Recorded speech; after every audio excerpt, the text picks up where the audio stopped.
রামিসার এই হত্যাকারীর সর্বোচ্চ শাস্তি ইনশাআল্লাহ আগামী 1 মাসের মধ্যে নিশ্চিত করবে এবং সেই সর্বোচ্চ শাস্তি হচ্ছে মৃত্যুদণ্ড।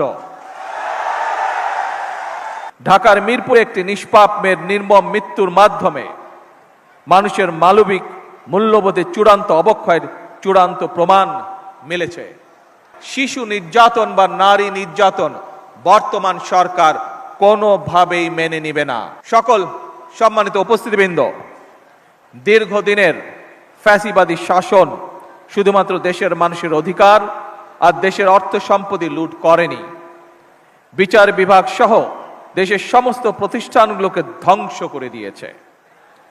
সবচেয়ে যেটি বড় ক্ষতি হয়েছে, বিশেষ করে বিতাড়িত ফ্যাসিবাদের সময় মানবতা, মানবিকতা এবং দেশের আবহমানকালের ধর্মীয় সামাজিক মূল্যবোধগুলোকে একেবারেই বিনষ্ট করে দেওয়া হয়েছে।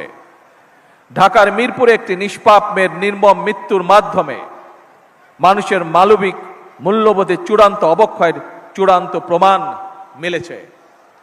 প্রিয় উপস্থিতিবৃন্দ, প্রিয় ভাই বোনেরা, এ বিষয়ে একটি কথা আজকের এই অনুষ্ঠানে আমি পরিষ্কারভাবে আপনাদের সামনে তুলে ধরতে চাই। এই ধরনের শিশু নির্যাতন বা নারী নির্যাতন বর্তমান সরকার কোনোভাবেই মেনে নিবে না এবং বর্তমান সরকার রামিসার এই হত্যাকারীর সর্বোচ্চ শাস্তি ইনশাআল্লাহ আগামী 1 মাসের মধ্যে নিশ্চিত করবে এবং সেই সর্বোচ্চ শাস্তি হচ্ছে মৃত্যুদণ্ড, যাতে করে ভবিষ্যতে আর কোনো ব্যক্তি মানুষ এইভাবে শিশু বা নারী নির্যাতন করার সাহস না পায়।